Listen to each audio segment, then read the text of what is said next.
Very good evening to all of you. May God's name be glorified. మీ అందరికీ దేవుని నామంలో శుభములు తెలియజేస్తున్నాము. దేవుని నామమే మహింపరచబడును గాక. We'll turn to Hebrews chapter 3. హెబ్రీయులకు రాసిన పత్రిక 3వ అధ్యాయాన్ని మనం చూద్దాం. I would read the first verse. హెబ్రీయులకు రాసిన పత్రిక 3వ అధ్యాయం 1వ వచనాన్ని మనం చూద్దాం. Therefore, holy brothers, partakers of a heavenly calling, consider Jesus, the apostle and high priest of our confession. ఇందువలన పరలోక సంబంధమైన పిలుపులో పాలు పొందిన పరిశుద్ధ సహోదరులారా, మనం ఒప్పుకొన్న దానికి అపోస్తలును ప్రధాన యాజకుడైన యేసు మీద లక్ష్యం ఉంచుడి. The first thing we have to make sure is whether we are partakers of a heavenly calling. మొట్టమొదటిగా మనం అసలు పరలోక సంబంధమైన పిలుపులో పాలు పొందామా లేదా మనం సరిచూసుకోవాలి. Did some brother or sister call us, or we got the call from heaven? అంటే మనం పర సంబంధమైన పిలుపుని కలిగి ఉన్నామా, ఏదో ఒక సహోదరుడు సహోదరి మాత్రం మనం అలా పిలుస్తున్నారా? No, do we have the assurance that we are called by God from heaven? పరలోకంలో నుండి దేవుడే మనల్ని పిలిచాడు అనే నిశ్చయతను మనం కలిగి ఉన్నామా లేదా? So that's the first step we have to make sure. మొట్టమొదటిగా దాన్ని మనం సరి చూసుకోవాలి. And then this verse says we have to consider Jesus as an apostle and the high priest. ఆ తర్వాత ఈ వచనం ఏం చెప్తుందంటే యేసుక్రీస్తు ప్రభువుని మన అపోస్తలుడుగాను ప్రధాన యాజకుడిగాను మనం చూడాలి. Apostle and high priest of our confession. మనం ఏదైతే ఒప్పుకున్నామో దానికి అపోస్తలుడు ప్రధాన యాజకుడు. Have you ever thought about it that we have to confess that Jesus is our apostle and Jesus is our high priest? యేసుక్రీస్తు ప్రభువారు మన అపోస్తలుడుగా ఉన్నాడు, యేసుక్రీస్తు ప్రభువారు మన ప్రధాన యాజకుడిగా ఉన్నాడు అని మనం ఒప్పుకోవాలని ఎప్పుడైనా మనం ఆలోచించామా? And this verse says, it starts with therefore. ఇందువలన అని ఇక్కడ ప్రారంభించబడింది. That means something is said the previous verses. అంటే ఇంతకు ముందు వచనాల్లో ఏదో చెప్పబడింది. We read in the 14th verse of chapter 2. 2వ అధ్యాయం 14వ వచనంలో మనం ఈ విధంగా చూస్తాం. So then the children share in flesh and blood. He himself likewise also partook of the same, that through death he might render powerless of him who had the power of death, that is the devil. కాబట్టి ఆ పిల్లలు రక్త మాంసం గలవారైనందున ఆ ప్రకారం మరణం యొక్క బలము గలవాన్ని అనగా అపవాదిని మరణం ద్వారా నశింపజేయుటకును జీవితకాలం అంతా మరణ భయం దాస్యముతో లోబడిన వారిని విడిపించుటకును ఆయన కూడా రక్త మాంసములలో పాలివాడాయను. 17th verse, therefore he had to be made like his brothers in all things. 17వ వచనం, కావున ప్రజల పాపములు పరిహారం చేయుటకై అన్ని విషయాల్లో ఆయన తన సహోదరుల వంటి వాడు కావాల్సి వచ్చెను. He might become a merciful and faithful high priest in things pertaining to God. దేవుని సంబంధమైన కార్యముల్లో కనికరమును నమ్మకమును గల ప్రధాన యాజకుడగు నిమిత్తము, to make propitiation for the sins of the people. ప్రజల యొక్క పాపములకు పరిహారము కలుగజేయుటకై. And he himself was tempted in that which he has suffered. He is able to come to the aid of those who are tempted. తాను శోధింపబడి శ్రమ పొందెను గనుక శోధింపబడు వారికి సహాయం చేయగలవాడై ఉన్నాడు. So the previous verses we read now says that Jesus is our high priest. ఇంతకు ముందు మనం చదివిన వచనాల్లో యేసుక్రీస్తు ప్రభువారే మన ప్రధాన యాజకుడై ఉన్నాడని తెలియజేస్తున్నాయి. Suppose I am asking one church, maybe the church in Bhadrachalam or Guntur. బహుశా భద్రాచలంలో గాని గుంటూరులో ఉన్న సంఘాన్ని నేను అడిగినట్లయితే, I will take Bhadrachalam. Bhadrachalam సంఘాన్ని మనం చూస్తాం. And see, the government is asking, please send one representative from your church. ప్రభుత్వం ఏ విధంగా అడుగుతుంది, మీ సంఘం నుంచి ఒక ప్రతినిధిని పంపించండి. So Brother Ramesh Babu says, no, I don't want to send anybody from our church. So he selects one person from Guntur church and sends as a representative. సోదరుడు రమేష్ బాబు ఏం చేశాడంటే, మా సంఘం నుంచి నేను ఎవరిని పంపించాను, గుంటూరు సంఘం నుంచి ఒకరిని నేను ప్రతినిధిగా పంపిస్తాను అన్నాడు. So from Guntur church one brother goes to the office. Office కి గుంటూరు సంఘం నుంచి ఒక వ్యక్తి వెళ్ళాడు. So they are asking about the details about the Bhadrachalam church. Bhadrachalam సంఘం గురించి ఆయన అడుగుతున్నారు వాళ్ళు. He says, I don't know much about Bhadrachalam. నాకు భద్రాచలం సంఘం గురించి ఏం తెలియదు అంటున్నాడు. So he cannot be a very good representative for Bhadrachalam church. కాబట్టి భద్రాచలం సంఘం గురించి ఈ వ్యక్తి మంచి ప్రతినిధిగా ఉండలేడు. They are asking, how did the church start in Bhadrachalam? Bhadrachalam సంఘం ఎలా ప్రారంభమైందని అడిగారు. He will scratch his head. తన తల గోక్కుంటాడు. He doesn't know. ఆయన తెలియదు. And suppose they say, we don't want to give this facility to the church. లేకపోతే ఈ సౌకర్యాన్ని మేము సంఘానికి ఇవ్వము అని చెప్తే, he say, okay. సరే సరే అంటాడు. Because he is not much bothered about that was not his church. ఎందుకంటే తన సంఘం కాదు అది, Yeah, it is some other church. వేరే సంఘం. So whether they receive it or not, I am not bothered. వాళ్ళకి అది సౌకర్యం ఇచ్చినా ఇవ్వకపోయినా ఈయనేం పట్టించుకోడు. Suppose Ramesh Babu brother says, okay, from our church we will send Moses brother to the office. ఉదాహరణకి రమేష్ బాబు సహోదరుడు ఈ విధంగా అనుకున్నాడు, సహోదరుడు మోసేస్ నేను అక్కడికి పంపిస్తాను. So when they ask any question about the Bhadrachalam church, Moses knows everything. Bhadrachalam సంఘం గురించి వాళ్ళు అడిగినప్పుడు సహోదరుడు మోసేస్కి అన్ని తెలుసు.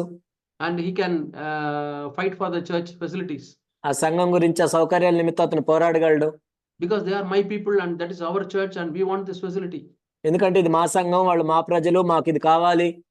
So a representative who is from that church, who knows everything about the church, only will be a faithful representative. కాబట్టి ఆ సంఘం గురించి, సంఘంలో ఉన్న వ్యక్తి, ఆ సంఘం గురించి సమస్తం తెలిసిన వ్యక్తి మాత్రమే నమ్మకంగా ఉండగలడు ఈ విషయంలో. Yeah, I worked in a organization which was run by the railways. Railway department వాళ్ళు నడిపిస్తున్న ఒక ఆర్గనైజేషన్ నేను పనిచేశాను. Yeah, it was run by the Union of the Railways. Union of railways వాళ్ళ చేత నడిపించబడుతున్న సంస్థ. So there are many organizations like that. అలాంటి organisation సంస్థలు చాలా ఉన్నాయి. And they have something called as union. వాళ్ళకి ఒక యూనియన్ అనేది ఉంటుంది. And union will have a president or secretary. ఆ యూనియన్ కి ఒక ప్రెసిడెంట్ ఉంటాడు, సెక్రటరీ ఉంటాడు. So for any problem the employees are facing, they will go and speak to the government authorities. కాబట్టి ఆ ఉద్యోగులు ఏదైనా సమస్యని వాళ్ళు ఎదుర్కొంటున్నట్లయితే వాళ్ళ తరపున వీళ్ళు వెళ్ళి ప్రభుత్వ అధికారులతో మాట్లాడతారు. Some transfer or regarding the working time or some increase in the salary. ఒక బదిలీ విషయంలోను, లేకపోతే సమయాన్ని మార్చే విషయంలోను, లేకపోతే జీతం పెంచే విషయంలోను. So they say, okay, we will go and talk to them. వాళ్ళు ఏమంటారంటే మేము వెళ్ళి మాట్లాడుతాం అంటారు. And they will go and talk to them. వాళ్ళు వెళ్ళి మాట్లాడతారు. And those officers say, no, we will give you some money, we will give you a car or we'll give you some land. Don't fight for the people. అప్పుడు officer ఏమంటారంటే మీకు car లేకపోతే ఆస్తి ఇస్తాం, డబ్బులు ఇస్తాం, వాళ్ళ తరపున పోరాడొద్దు అంటారు. And he is a selfish representative. ఇప్పుడు ఆ ప్రతినిధి ఎంతో స్వార్థపరుడుగా ఉన్నట్లయితే, even if all the people don't get a salary increase, I am getting lot of money. వాళ్ళందరికీ జీతం పెరగపోయినా సరే నాకు చాలా డబ్బులు వస్తున్నాయి కదా. So he will get money and he will keep quiet and he will come back. ఆ డబ్బులు తీసుకుంటాడు, నోరు మూసుకొని మౌనంగా ఉంటాడు, వెళ్ళిపోతాడు. And he will come and tell, no, I fought. And somehow they said they will give after 6 months. మీ తరపున పోరాడాను 6 నెలల తర్వాత ఇస్తామంటున్నారని చెప్తాడు. That 6 months will never come. 6 నెలలు ఎప్పటికీ రావు. They are not faithful representatives. ఎందుకంటే వాళ్ళు నమ్మకమైన ప్రతినిధులు కాదు. But Jesus Christ is our representative. కానీ యేసుక్రీస్తు ప్రభువుని చూసినట్లయితే మన పట్ల నమ్మకంగా ఉన్న వ్యక్తి. What is the high priest work? ప్రధాన యాజకుడు ఏం చేయాలి? He represents us to Heavenly Father. మన తరపున పరలోకపు తండ్రి పక్షమున ఆయన కార్యములు చేస్తాడు. The definition is given in the 5th chapter, 1st verse. 5వ అధ్యాయం 1వ వచనంలో దాని గురించి నిర్వచనం ఇవ్వబడింది. For every high priest taken from among men is appointed on behalf of men in things pertaining to God, in order to offer both gifts and sacrifices for sins.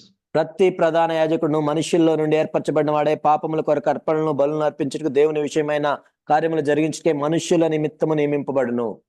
So he can deal gently with the ignorant and misguided, since he himself also is beset with weakness. తాను కూడా బలహీనత చేత ఆవరింపబడి ఉన్నందున అతడు ఏమీ తెలియని వారి ఎడలను, త్రోవ తప్పిన వారి ఎడలను తాలిమి చూపగలవాడై ఉన్నాడు. So in this earthly priests are having some weakness. ఈ భూ సంబంధమైన యాజకులు మనం చూసినట్లయితే వాళ్ళు బలహీనులే. But Jesus Christ is not a weak high priest. కానీ యేసుక్రీస్తు ప్రభువారు బలహీనుడైన ప్రధాన యాజకుడు కాదు. So he can go to the presence of God and he can plead for us. దేవుని సన్నిధికి వెళ్ళి మన తరపున ఆయన విజ్ఞాపన చేయగలడు. But he is from among us. He was made like brethren, his brothers. కానీ ఆయన మనలో ఒక్కడిగా ఉన్నాడు, తన సహోదరుల వంటి వాడు అయ్యాడు ఆయన. 17th verse says, Hebrews chapter 2 and verse 17. Hebrew 2:17లో రాయబడింది. See, he is made like his brethren. ఆయన తన సహోదరుల వంటి వాడు కావలసి వచ్చెను. Not like a man, unborn, not born again man. తిరిగి జన్మించిన వ్యక్తిగా కాదు. But he has become like a born again brethren, one like brethren. కాబట్టి తిరిగి జన్మించిన సహోదరుడు వలె సహోదరులు ఒకటిగా కావలసి వచ్చెను. So that he might become a merciful and faithful high priest. కాబట్టి ఆయన కనికరము గల నమ్మకమైన ప్రధాన యాజకుడిగా ఉన్నాడు. Two characters are given here for the high priest. ఒక ప్రధాన యాజకుడికి ఉండవలసిన 2 లక్షణాలు ఇక్కడ చెప్పబడ్డాయి. One is faithful. ఒకటేమో నమ్మకంగా ఉండటం. To whom he is faithful? ఎవరికి నమ్మకంగా ఉండాలి? He is a faithful representative. ఆయన నమ్మకమైన ప్రతినిధిగా ఉన్నాడు. Suppose you are facing a problem. నీవు ఒక సమస్యను ఎదుర్కొంటున్నట్లయితే, You are struggling in some area. ఒక విషయంలో నువ్వు పోరాటం చేస్తున్నావు, You are struggling to overcome anger. లేకపోతే కోపాన్ని జయించే విషయంలో నువ్వు ప్రయాసపడుతూ ఉన్నావు, You are not able to overcome. నువ్వు దాన్ని జయించలేకుండా ఉన్నావు, But sincerely you are trying. కానీ యథార్థంగా నువ్వు ప్రయత్నం చేస్తున్నావు, You are honest. నువ్వు నిజాయితీగా ఉన్నావు. What will Jesus do? యేసుక్రీస్తు ప్రభువు ఏం చేస్తారు? He will go to the Heavenly Father ఆయన పరలోకపు తండ్రి దగ్గరికి వెళ్ళి and he intercedes for you. నీ కొరకు ఆయన విజ్ఞాపన చేస్తాడు. Faithfully he represents. నమ్మకంగా నీ తరపున ఆయన ప్రతినిధిగా ఉంటాడు. Your every feeling he will represent to Heavenly Father. కాబట్టి నీవు వెళ్ళే ప్రతి భావోద్వేగాల్ని పరలోకపు తండ్రికి ఆయన చెప్తాడు. And the Father will send the Holy Spirit to help you. అప్పుడు పరలోకపు తండ్రి ఏం చేస్తాడంటే నీకు సహాయం చేయడానికి పరిశుద్ధాత్మను పంపిస్తాడు. He will give you strength to overcome. దాన్ని జయించడానికి కావాల్సిన బలాన్ని ఆయన నీకు ఇస్తాడు. So he is faithful. ఆయన నమ్మదగిన వాడు. He is not like earthly representatives who will tell half truth and half false. ఏదో సగం సగం సత్యం చెప్పి సగం అబద్ధం చెప్పేలాగా ఈ భూ సంబంధమైన ప్రతినిధులుగా ఉండరు. He will represent you exactly as you are to Heavenly Father. నువ్వు ఏమై ఉన్నావో ఖచ్చితంగా అలానే ఆయన పరలోకపు తండ్రికి నీ తరపున విజ్ఞాపన చేస్తాడు. So we need not have any doubt. మనమేమి అనుమానపడాల్సిన అవసరం లేదు. Whether Heavenly Father knows my condition or not, there no need to feel that way. నా పరిస్థితి పరలోకపు తండ్రికి తెలుసా లేదా అని మనం ఆలోచించాల్సిన అవసరమే లేదు. Heavenly Father knows. పరలోకపు తండ్రికి సమస్తం తెలుసు. Because there is a high priest. ఎందుకంటే మనకు ఒక ప్రధాన యాజకుడు ఉన్నాడు. See, in the Old Testament there are high priests in the temple. పాత నిబంధనలో మనం చూసినట్లయితే దేవాలయం ఉంటుంది, ప్రధాన యాజకుడు ఉంటాడు. Suppose a man has committed sin. ఒక వ్యక్తి పాపం చేసినట్లయితే, He has beat his wife. భార్యను కొట్టాడు, Or he has committed some theft. లేకపోతే దొంగతనం చేశాడు. And he is convicted. అప్పుడు ఆయన దొరికాడు. He wants to go to the temple of God. దేవుని ఆలయంలోకి వెళ్ళాలి. Because he wants his sin to be forgiven. ఎందుకంటే తన పాపం క్షమించబడాలి. So according to the commandment, he takes a goat or a sheep. ధర్మశాస్త్రంలోని ఆజ్ఞల ప్రకారం ఆయన మేకనో గొర్రెనో తీసుకుని వెళ్ళాలి. And there are instructions how he should select a sheep. మరి ఒక గొర్రెను కూడా ఎలా ఏర్పరచుకోవాలో అక్కడ రాయబడి ఉన్నాయి. The sacrifice should not be blind, should not be deaf, should not be dumb. కాబట్టి ఆ అర్పించేది ఏదైతే ఉందో అది గుడ్డిదై ఉండకూడదు, చెవిటై ఉండకూడదు, మోగదై ఉండకూడదు. It should not be lame. కుంటిదై ఉండకూడదు. No defect. ఎటువంటి మచ్చ ఉండకూడదు. So he selects a goat or sheep like that. అటువంటి గొర్రెో లేకపోతే మేకనో ఎంచుకోవాలి. A blameless sheep or lamb. నిందారహితమైన ఎటువంటి మచ్చలు లేని వాటిని. He takes it to the priest. యాజకుడి దగ్గరికి తీసుకెళ్తాడు. Because he wants to sacrifice it. ఎందుకంటే దాన్ని బలిగా అర్పించాలి. Now tell me whether the priest will inspect the sheep or the man. కాబట్టి ఇప్పుడు అది మనిషికా లేకపోతే ఆ గొర్రెక ఆజ్ఞలు?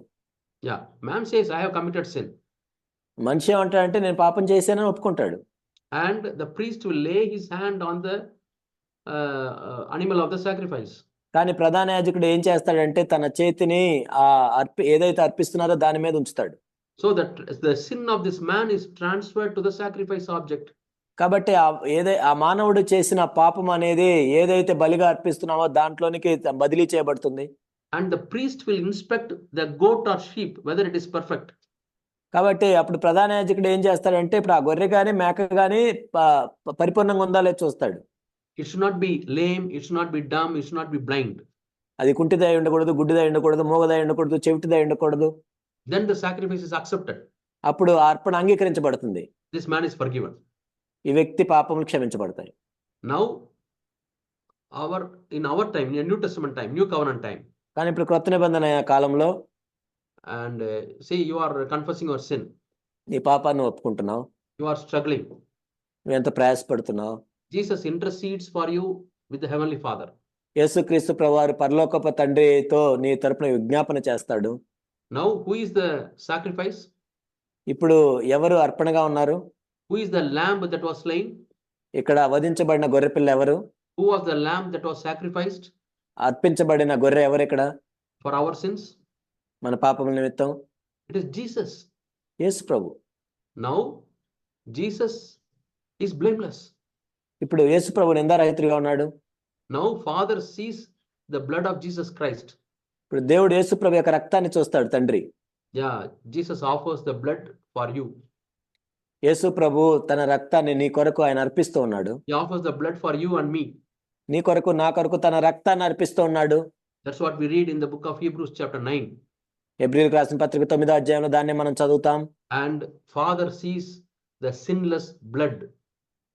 అప్పుడు తండ్రి ఏం చూస్తాడంటే ఆ పాపము లేని రక్తాన్ని మాత్రమే చూస్తాడు. He accepts the sacrifice. ఆ అర్పణను అంగీకరిస్తాడు. He accepts the intercession. ఆ విజ్ఞాపనను అంగీకరిస్తాడు. And you are forgiven. నీవు క్షమించబడ్డావు అని చెప్తాడు. So he doesn't inspect us. ఆయన మనల్ని పరీక్షించడు. He sees Jesus and then accepts us. ఆయన యేసును చూసి మనల్ని అంగీకరిస్తాడు. So he is our faithful high priest. మన నమ్మకమైన ప్రధాన యాజకుడు. Through one sacrifice, he has atoned all the sins of this world. ఆయన ఒక్కసారే బలి అర్పించి సర్వలోక పాపములను ఆయన నిమిత్తము ఆయన తన రక్తాన్ని కార్చాడు. But when I believe that sacrifice, it is having effect on me. కానీ ఎప్పుడైతే నేను అర్పణ విషయంలో నేను నమ్ముతానో అప్పుడు నాకు పనిచేస్తుంది అది. So Jesus is a faithful high priest. యేసుక్రీస్తు ప్రభువారు ఎంతో నమ్మకముగా ఉన్న ప్రధాన యాజకుడు. That is one character. అది ఒక లక్షణం. Another character told is ఇంకోటి ఏంటంటే he is a merciful high priest. ఆయన కనికరము కలిగిన ప్రధాన యాజకుడు. Why he is merciful? ఎందుకు ఆయన కనికరం కలిగి ఉన్నాడు? Because he knows how he overcame sin. ఎందుకంటే ఆయన పాపాన్ని ఎలా జయించాడు ఆయనకు తెలుసు. When he was tempted, how he felt, it is recorded. ఆయన శోధించబడినప్పుడు ఆయన ఏ విధంగా ఉన్నాడో మనం చూస్తూ ఉంటాం. We read in the 7th verse, Hebrews chapter 5 and verse 7. Hebrew 5:7 మనం చూస్తే, In the days of his flesh, when he offered up both prayers and supplications with a loud crying and tears to him who was able to save him from death and who was heard because of his piety. శరీరధారి అయిన దినముల్లో మహారోదనంతో కన్నీళ్లతో తన మరణమును రక్షింపగలవానికి ప్రార్థనలు యాచనలు సమర్పించి భయభక్తులు కలిగినందున ఆయన అంగీకరింపబడెను. And he became the source of eternal salvation. 9th verse. ఆ తర్వాత 9వ వచనంలో మనం చూసినట్లయితే నిత్య రక్షణకు కారకుడు ఆయను. And 10th verse, being designated by God as a high priest according to the order of Melchizedek. మెల్కీసెదెకు యొక్క క్రమంలో చేరిన ప్రధాన యాజకుడైన దేవుని చేత పిలువబడెను. 10వ వచనం. So Jesus underwent the temptation in the same way like we are undergoing temptation. కాబట్టి శోధనలో మనం ఎలా వెళ్తూ ఉంటామో యేసుక్రీస్తు ప్రభువారు కూడా అలానే వెళ్ళారు. But he was like his brethren. ఆయన మన సహోదరుడు వంటివాడు. The same struggle we have, he also had. మనము ఎటువంటి ప్రయాసపడ్డామో ఆయన కూడా అలానే ప్రయాసపడ్డాడు ఆ విషయంలో. So when he was tempted, he cried with loud cries and tears. ఆయన శోధించబడినప్పుడు మహారోదనతో కన్నీళ్లతో ప్రార్థించాడు. And we read in the book of 2 Corinthians chapter 13, he was crucified as a weak person. 2 కొరింథీ 13లో మనం చూసినట్లయితే ఆయన ఒక బలహీనుడిగా సిలువేయబడ్డాడు. Why he became weak? ఎందుకు ఆయన బలహీనుడయ్యాడు? So that he can sympathize with us. కాబట్టి మన ఎడల ఆయన సానుభూతి చూపించాలని. He can sympathize with us. మన ఎడల ఆయన సానుభూతి చూపించాలని. Yeah, Jesus Christ can sympathize our feelings. యేసుక్రీస్తు ప్రభువారు మనం ఎటువంటి భావాల గుండా వెళ్తున్నామో వాటి పట్ల ఆయన సానుభూతి చూపించగలడు. 4th chapter 15th verse we read. 4:15 మనం చూసినట్లయితే, we have a high priest who cannot we do not have a high priest who cannot sympathize with our weakness. మన ప్రధాన యాజకుడు మన బలహీనత యందు మనతో సహానుభావం లేనివాడు కాడు గాని. There are two negatives told here. ఇక్కడ రెండు వ్యతిరేక పదాలు చెప్పబడ్డాయి. We can also restructure the sentence in this way. ఈ విధంగా కూడా మనం మార్చుకోవచ్చు. We have a high priest who can sympathize with our weakness. మన బలహీనతల యందు మనతో సహానుభావం కలిగిన ప్రధాన యాజకుడు మనం కలిగి ఉన్నాం. So he is able to show us mercy. కాబట్టి మన ఎడల కనికరం చూపించగలడు. So that's why he is a merciful high priest. అందుకే ఆయన కనికరము కలిగిన ప్రధాన యాజకుడు. When you go to him with your defeats and with your failures, మన ఓటములతో మన వైఫల్యాలతో ప్రభు దగ్గరికి మనం వెళ్ళినప్పుడు he doesn't judge us. ఆయన మనల్ని తీర్పు తీర్చడు. He doesn't shout at us. మన మీదేమి ఆయన అరవడు. Why you did like that? I already have told you. Didn't you read the word of God? నువ్వెందుకు ఇలా చేసి, నేను చెప్పాను కదా, వాక్యం చదవలేదా నువ్వు? No, no, no, no. ఆయన అలా చెప్పడు. He is a merciful high priest. ఆయన కనికరము కలిగిన ప్రధాన యాజకుడు. So 16th verse we read, let us therefore draw near with confidence to the throne of grace, that we may receive mercy and may find grace to help in time of need. 16వ వచనం, కనుక మనం కనికరింపబడి సమయోచితమైన సహాయం కొరకు కృప పొందినట్లు ధైర్యంతో కృపాసనం వద్దకు చేరుదము. So our weaknesses we can tell him. మన బలహీనతలు ఆయనకు చెప్పొచ్చు. Our struggles we can tell him. మన ప్రయాసములు ఆయనకు చెప్పొచ్చు. Because he is a faithful high priest. ఎందుకంటే ఆయన ఎంతో నమ్మకం కలిగిన ప్రధాన యాజకుడు. He will represent it faithfully to the heavenly Father. పరలోకపు తండ్రికి మన పక్షమున ఆయన ఎంతో నమ్మకముగా మన ప్రతినిధిగా ఉన్నాడు. Number 2. రెండవదిగా, we can come to him at the time of need because he is a merciful high priest. మన అవసరంలో ఉన్నప్పుడు సమయోచితమైన కృప కొరకు ఆయన దగ్గరికి రావచ్చు, ఎందుకంటే ఆయన కనికరము కలిగిన ప్రధాన యాజకుడు. See the love of the Father. తండ్రి యొక్క ప్రేమను మనం చూసినట్లయితే, he has sent his own son to be a sacrifice for us. మన గురించి అర్పణగా అర్పించబడటానికి పరలోకపు తండ్రి తన సొంత కుమారుణ్ణి మన పంపించాడు. Also he has appointed him as a high priest for us. అంత మాత్రమే కాదు, మన ప్రధాన యాజకుడిగా కూడా ఆయన నియమించాడు. high priest of our confession. మనం ఒప్పుకున్న దానికి ప్రధాన యాజకుడిగా ఆయన నియమించాడు. We can interpret it in two ways. రెండు విధాలుగా దీన్ని మనం అర్థం చేసుకోవచ్చు. We can confess that he is our high priest. ఒక విధంగానేమో ఆయనే మన ప్రధాన యాజకుడై ఉన్నాడని మనం ఒప్పుకోవచ్చు. The second meaning is that you can confess your sins and your weaknesses to him. రెండవ అర్థం ఏంటంటే, మన బలహీనతలు, మన పాపములను ఆయనకు ఒప్పుకోవచ్చు మనం ఆయన దగ్గర. So don't forget he is a high priest of our confession. మీరు మర్చిపోవద్దు, మనం ఒప్పుకున్న దానికి ఆయన ప్రధాన యాజకుడై ఉన్నాడు. We should admit and accept our failures. మన వైఫల్యాల్ని, మన ఓటములు మనం అంగీకరించాలి, ఒప్పుకోవాలి. We should not justify or defend ourselves. ఏదో మనం ఓడిపోయినప్పుడు మనం దాన్ని ఏదో కవర్ చేయడానికి మనం సమర్థించుకోకూడదు. And the second thing we read in the 3rd chapter, 1st verse is Hebrews.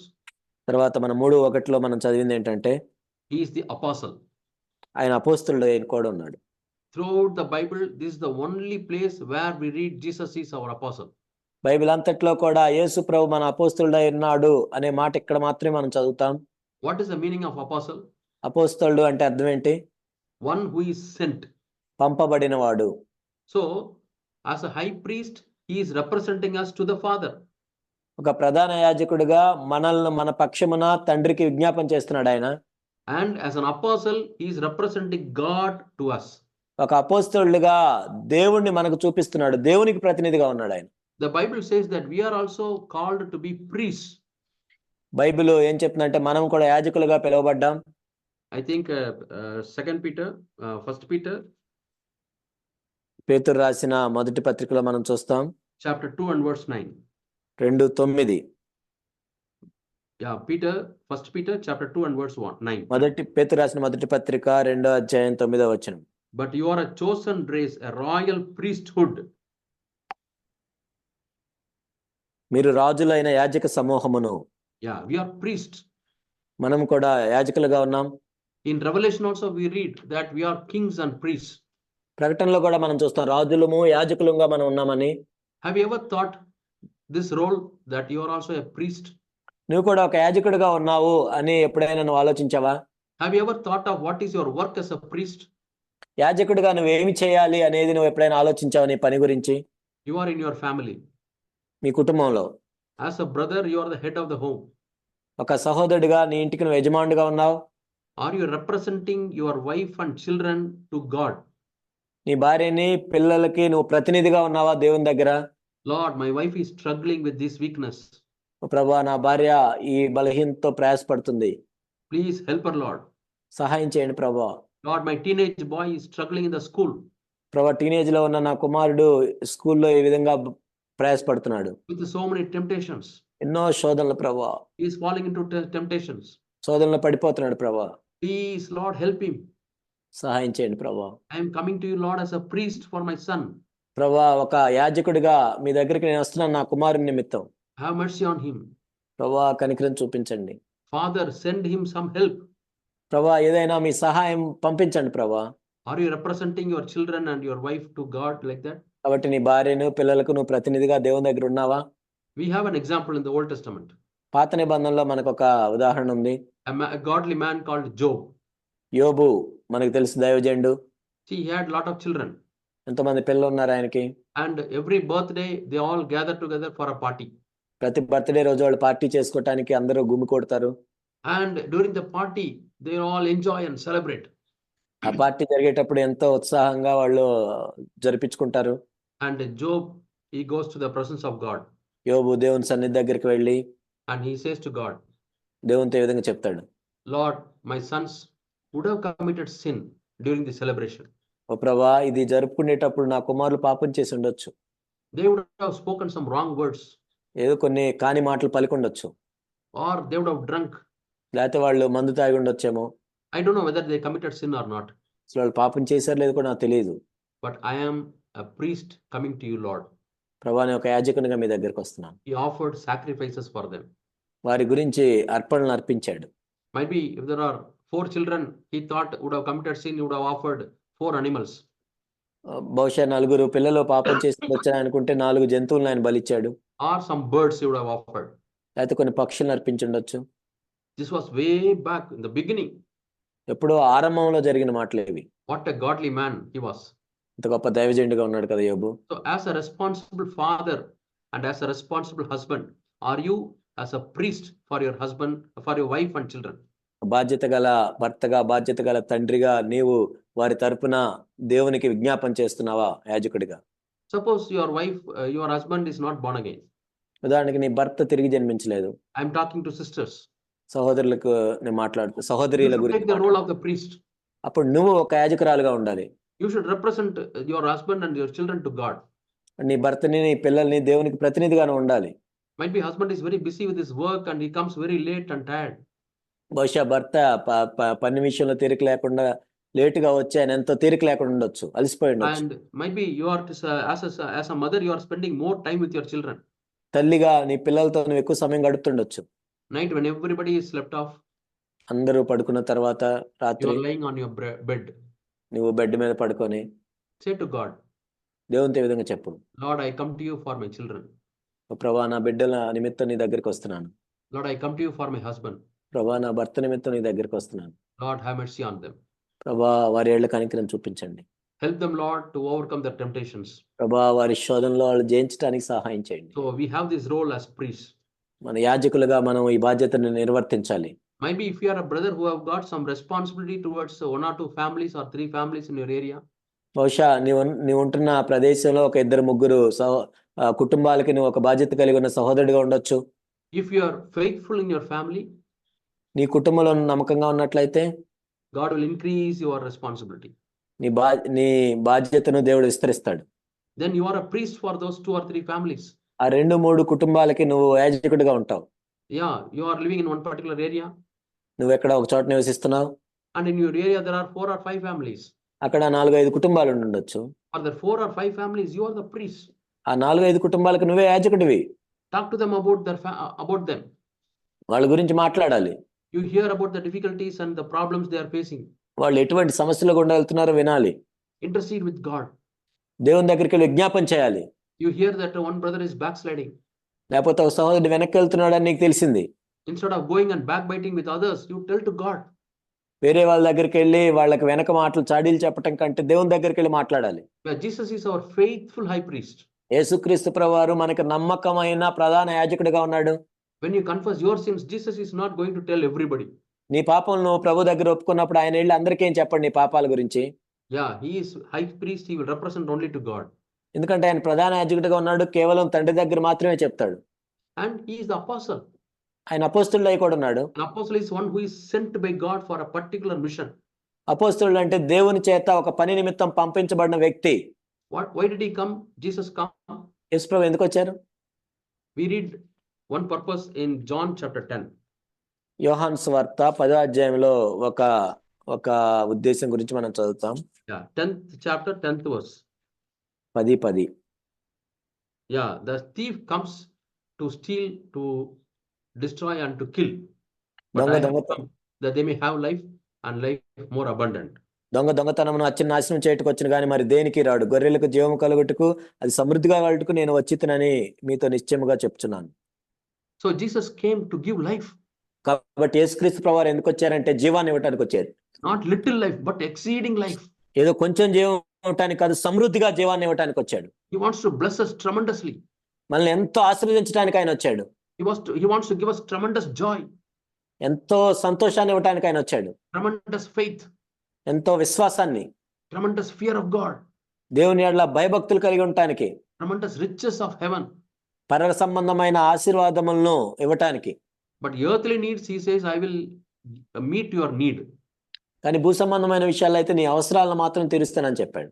So Jesus says, I have come that you may have life. కాబట్టి మీరు జీవం కలిగి ఉండాలని నేను వచ్చాను అని ప్రభు చెప్తున్నారు. This 10th chapter is a continuation of what happened in the 9th chapter. ఈ 10వ అధ్యాయము 9వ అధ్యాయంలో ఏదైతే జరిగిందో దానికి కొనసాగింపుగా ఉంది. In the 9th chapter, Jesus did a miracle. 9వ అధ్యాయంలో మనం చూసినట్లే యేసుక్రీస్తు ప్రభువారు ఒక అద్భుతం చేశారు. He healed a blind man. గుడ్డివాడిని ఆయన స్వస్థపరిచారు. And he says that he is the Son of God. ఆయన దేవుని కుమారుడు అని చెప్పారు. But Pharisees and the religious leaders, they all took stones to kill him.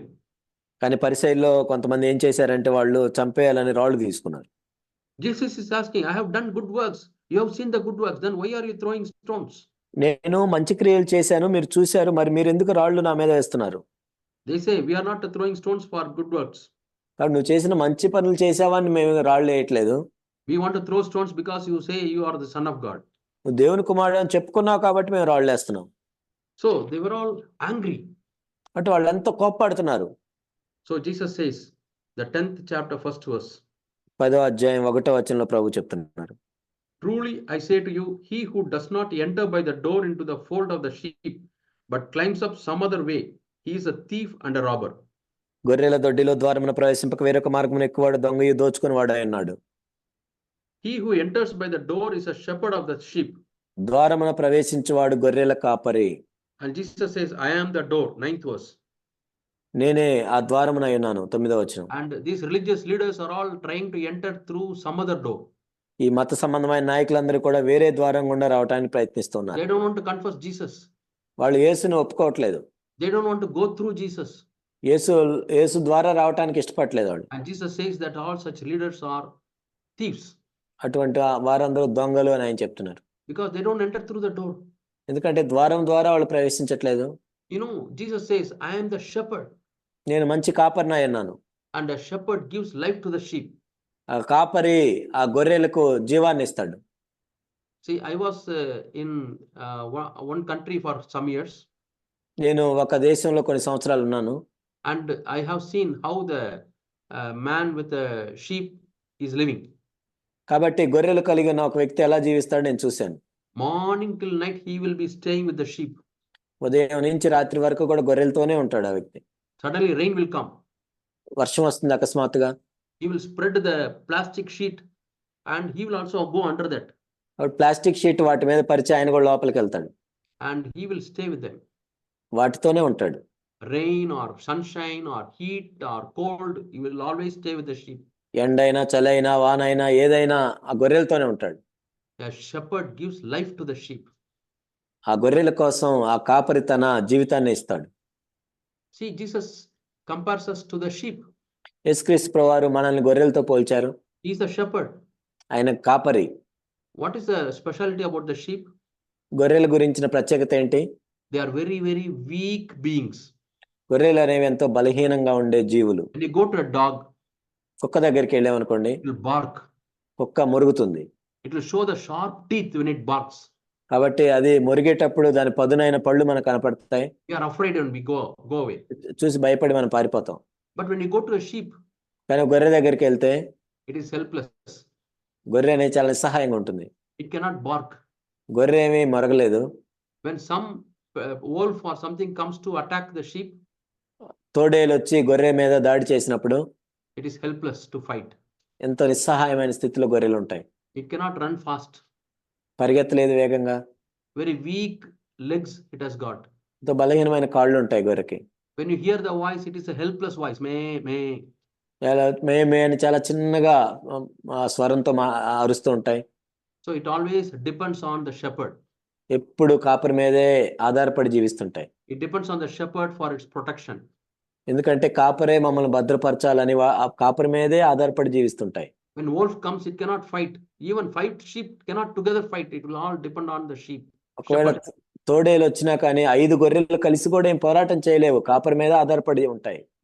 4 or 5 shepherds are going. Each shepherd has got 100 sheep. Will say. 4-5 గొర్రెలు కాపర్లు వెళ్తున్నారు, ఒక్కొక్కరి కింద 100 ఉన్నాయి అనుకోండి గొర్రెలు. So they go to a particular place. వాళ్ళు ఒక ప్రదేశానికి వెళ్తాయి. It becomes dark. చీకటి పడుతుంది. In one farm, they would have put a lot of fence, big fence. ఒక పొలంలో చాలా ఫెన్స్ వేసి ఉంటుంది. That is called a sheep pen. Sheep pen అంటారు దాన్ని. So there, all the 5 shepherds, they say, we want to put our sheep in this sheep pen.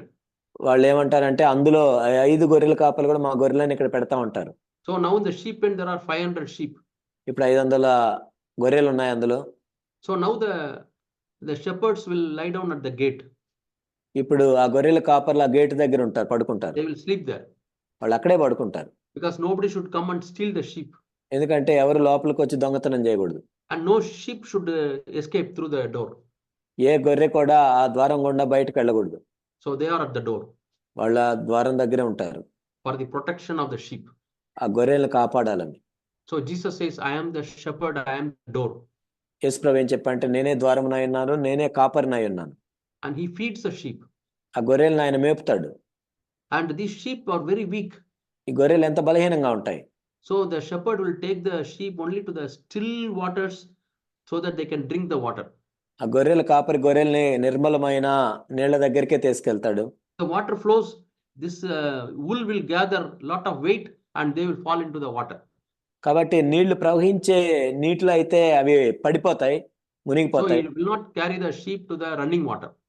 కాబట్టి ప్రవహించే నీళ్ల దగ్గరకు గొర్రెలను తీసుకెళ్లారు. We read in Psalm 23. కీర్తన 23లో మనం చదువుతాం. The Lord is my shepherd and he leads me beside the still waters. యెహోవా నా కాపరి, శాంతికరమైన జలముల యొద్దకు ఆయన నన్ను నడిపించున్నాడు. And I told you 500 sheep are there which belongs to 5 different shepherds. నేను చెప్పాను 500 గొర్రెలు ఉంటాయి అక్కడ, 5 మంది కాపర్లు ఉంటారు. The first shepherd wants to go away.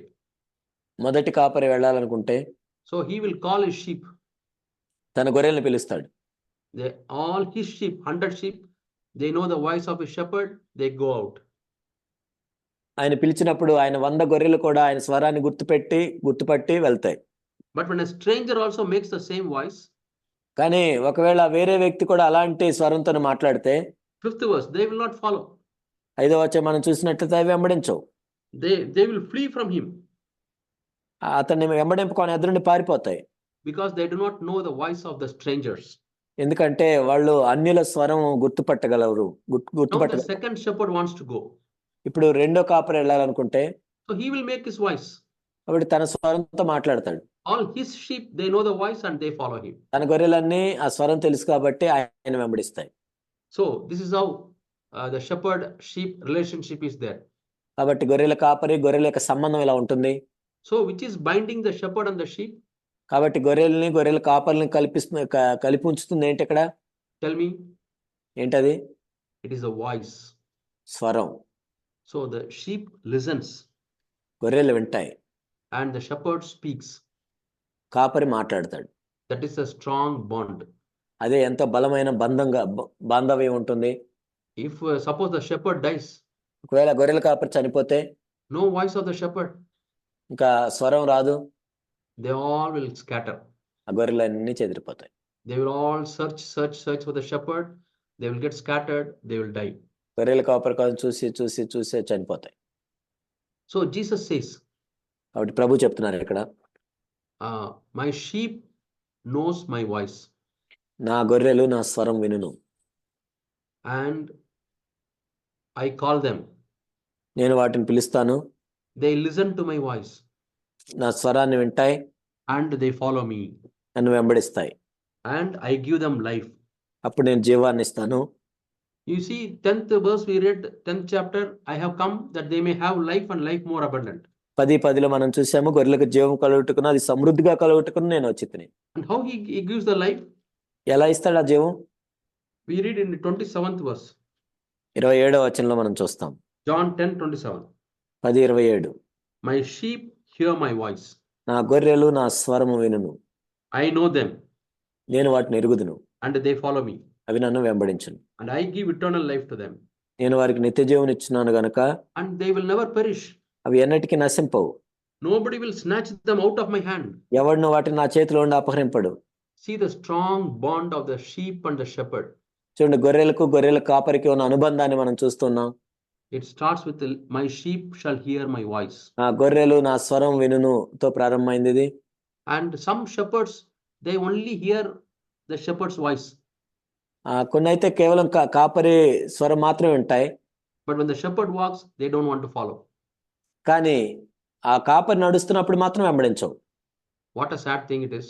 ఎంత విచారకరమైన విషయం. They know the voice, ఆ స్వరం తెలుసు ఆ గొర్రెలకి, but they don't want to follow. కానీ వెంబడించవు. But here it says, 27th verse, కానీ 27వ వచనంలో they follow me. అవి నన్ను వెంబడించును. I want to give one example. నేను ఒక ఉదాహరణ ఇస్తాను. We read in Mark chapter 6. Mark సువార్త 6లో మనం చూసినట్లయితే We read about a king. ఒక రాజు గురించి మనం చదువుతాం. Mark chapter 6.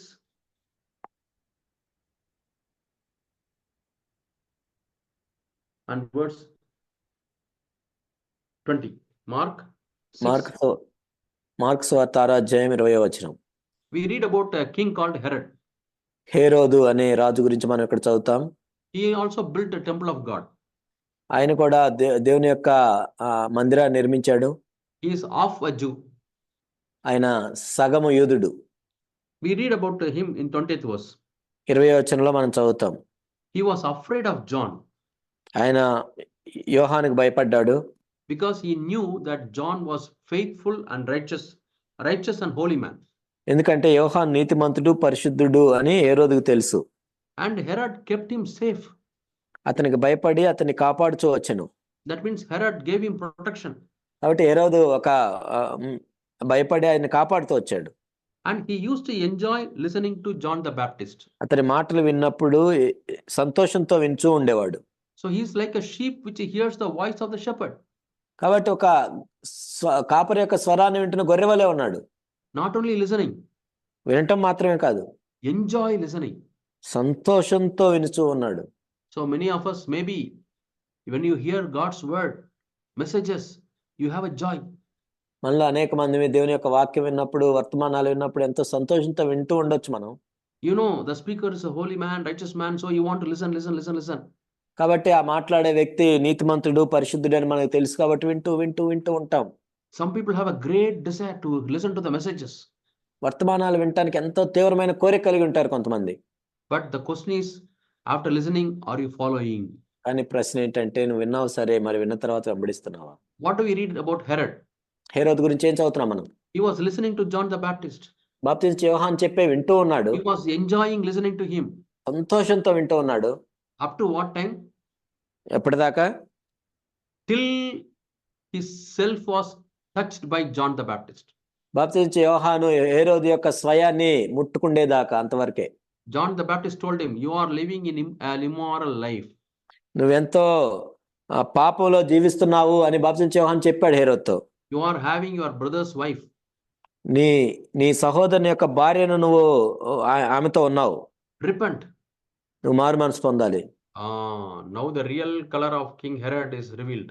హేరోదు యొక్క నిజమైన రంగు బయటపడింది. Oh, John the Baptist, you may be a righteous and a holy man. బాప్తిస్మ యోహాను నువ్వు నీతిమంతుడు అయి ఉండొచ్చు, పరిశుద్ధుడు అయి ఉండొచ్చు. You can share lot of messages. నువ్వు కావాలంటే ఎన్నో వర్తమానాలు మాట్లాడొచ్చు. But don't touch myself. అది నా స్వయాన్ని ముట్టుకోవద్దు. The moment you touch myself, I will show who I am. నా స్వయాన్ని నువ్వు ముట్టుకుంటే నేను ఎవరో నీకు చూపిస్తాను. He put John the Baptist in prison. బాప్తిస్మ యోహాను చెరసాల్లో వేయించాడు. Why he put him in prison? ఎందుకు చెరసాల్లో వేయించాడు? Then he won't talk to him. కాబట్టి ఇంకా మాట్లాడని. Yeah. If he is not in prison, he will come and tell about his sin. ఒకవేళ చెరసాల్లో ఆయన లేనట్లయితే మళ్ళీ వచ్చి నా పాపం గురించి చెప్తాడు. In our lives also, మన జీవితాల్లో కూడా when some brother comes and points out our self, touches our self and shows our mistake. ఒక సహోదరుడు వచ్చి మన పాపాన్ని చూపించినప్పుడు, తప్పుని చూపించినప్పుడు, మన స్వయాన్ని తాకినప్పుడు we put him in a prison. చెరసాల్లో వేసేస్తాం. Not a physical prison. భౌతికమైన చెరసాల కాదు, but psychologically we maintain a distance. మానసికంగా మనం దూరంగా ఉంటాం. Don't come near me. మా దగ్గరికి రావద్దు. Hello, that's all.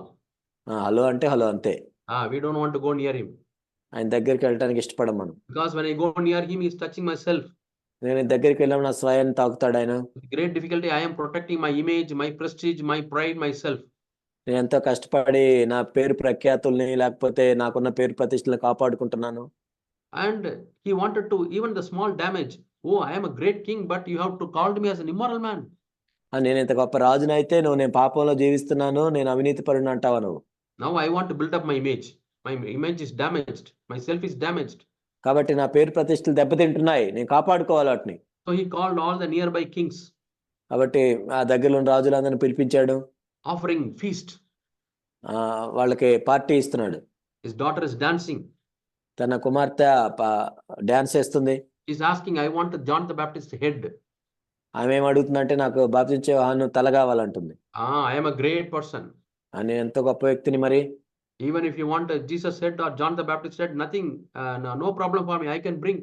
యేసు ప్రభు తల అయినా బాప్తిస్మం యోహాను తల నేను తెస్తాను. So he cut John the Baptist's head and built his image. కాబట్టి బాప్తిస్మం యోహాను తలను నరికివేసి తన పేరు ప్రతిష్టలను పెంచుకున్నాడు. See, a person who listened to John the Baptist, who wanted to protect the John the Baptist, the same person killed John the Baptist. చూడండి, ఏ వ్యక్తి అయితే బాప్తిస్మం యోహాను చెప్పే సంతోషంతో వింటున్నాడో, ఎవరినైతే కాపాడాడో, అదే బాప్తిస్మం యోహాను తలను తీసేశాడు. Jesus says, he who wants to save his life will lose his life. యేసు ప్రభు ఏం చెప్పాడు? తన ప్రాణమును దక్కించుకుని వాడు పోగొట్టుకొను. But he who hates his own life will preserve it. తన ప్రాణమును ద్వేషించేవాడు దాన్ని కాపాడుకొను. Herod wanted to preserve his self life. హేరోదు తన స్వయం జీవితాన్ని కాపాడాలనుకోను. He lost the heavenly life. పరసంబంధమైన జీవితాన్ని కోల్పోయాడు. Eternity he is lost. నిత్యత్వానికి ఆయన కోల్పోయాడు. But there is another king. ఇంకో రాజు ఉన్నాడు.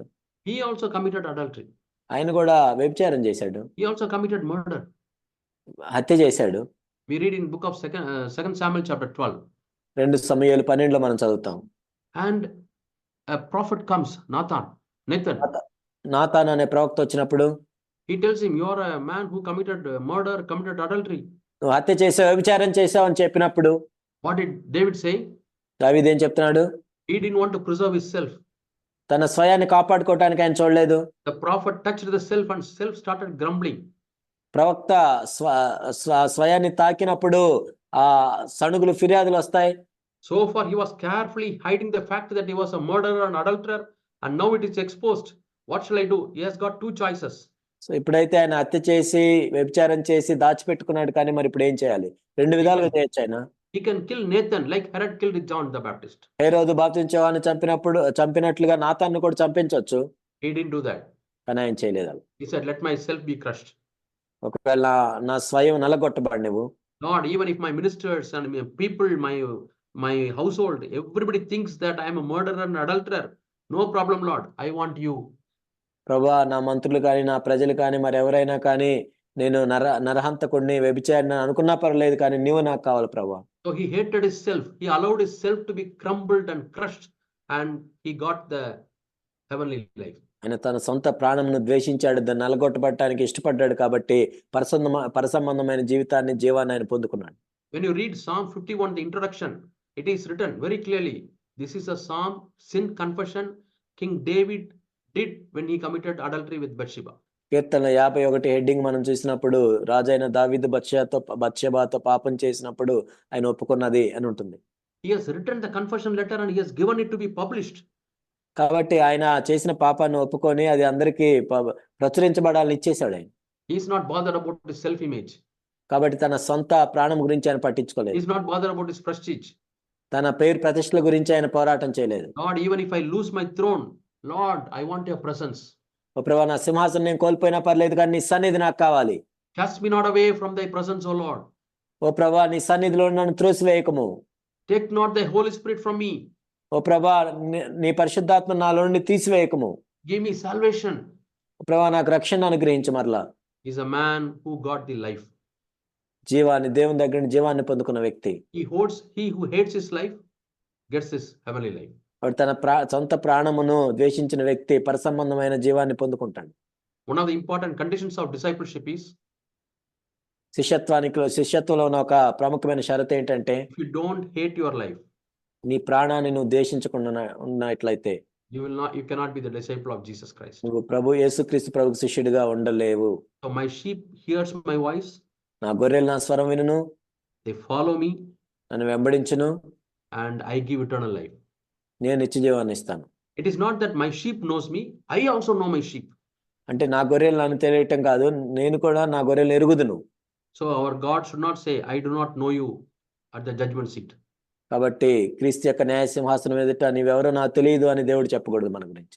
Let us receive this life. He is an apostle who is sent to give us life. కాబట్టి మనకు జీవాన్ని ఇవ్వటానికి పంపబడిన అపోస్తలుడు యేసుక్రీస్తు ప్రభు. Shall we pray? ప్రార్థన చేసుకుందాం. Our dear Heavenly Father, we thank you and praise you, Lord. మా ప్రియ పరలోకపు తండ్రి, మిమ్మల్ని స్తుతిస్తున్నాం, మీకు వందనాలు తెలియజేస్తున్నాం. Thank you, Lord, that you are our high priest and apostle. ప్రభా, మీరు మా అపోస్తలుడు ప్రధాన యాజకుడై ఉన్నందుకు వందనాలు. We want to follow you, Lord, wherever you go. ప్రభా, మీరు ఎక్కడికి వెళ్తే అక్కడికి మిమ్మల్ని వెంబడిస్తున్నాం ప్రభా. We want to hear your voice, Lord. మీ స్వరాన్ని వినగోర్చున్నాం ప్రభా. We don't want to go away from your voice, oh Father. ప్రభా, మీ స్వరాన్ని విని మేము ఎక్కడికో వెళ్లేవారిగా ఉండకుండా సహాయం చేయండి. Always we want to be connected with you, Lord. ప్రభా, మీతో సంబంధం కలిగి ఉండటానికి కృపను చూపించండి. Bless everyone who has come here. ప్రభా, ఇక్కడికి చేరి వచ్చిన ప్రతి ఒక్కరిని జ్ఞాపకం చేసుకోండి, ఆశీర్వదించండి. And we want to hate our life so that we can have the heavenly life, Lord. మా సొంత ప్రాణములను మేము ద్వేషించి పర సంబంధమైన జీవాన్ని మేము కలిగి ఉండటానికి సహాయం చేయండి ప్రభా. Bless the families and bless the individuals. ప్రభా, కుటుంబములను వ్యక్తులను ఇక్కడ ఆశీర్వదించండి ప్రభా. In Jesus' name we pray. యేసు నామములో ప్రార్థిస్తున్నాం తండ్రి. Amen. ఆమేన్.